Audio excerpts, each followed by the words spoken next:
મોટામાં મગ ભર્યા છે. આ બોલતા કેમ નથી? ને દાણા ક્યાં? આ હાથમાં શું છે? બાપાની બંડી. હે, આ તારા બાપાની બંડીના હું બટકા ભરું? અરે નિરંતર મારી વાત તો સાંભળ.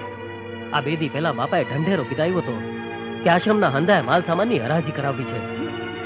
હવે તું જ વિચાર કર, આ બાપાને એટલી તે કેવી જરૂર પડી હશે કે આશ્રમના માલ સામાનની હરાજી કરાવી. આજ દી લગણ બાપાએ ભૂખા દુખાને રોટલો ખોડાવ્યો છે, આશરો આપ્યો છે.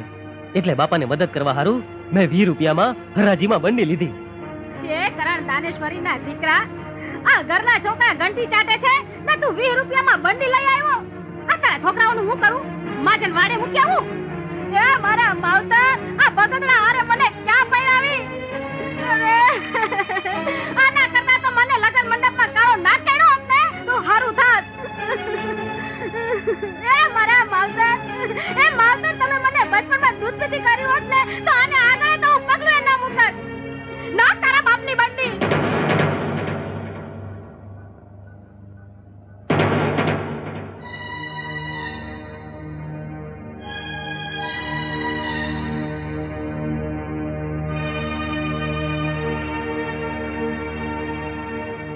આ તો 300 રૂપિયા છે. જોયો બાપાનો પરચો જોયો ને? અરે ગાંડી, જે બાપાને તે આટલી ગાળો દીધી એ જ બાપાએ આપણી મદદ કરીને. સાચી વાત છે, મેં ગાંડીએ ઘણી ગાળો દીધી બાપાને. બાપા મેં તમને ઘણી ગાળો દીધી. હે બાપા, મારા અપરાધ માફ ન થાય એવા છે.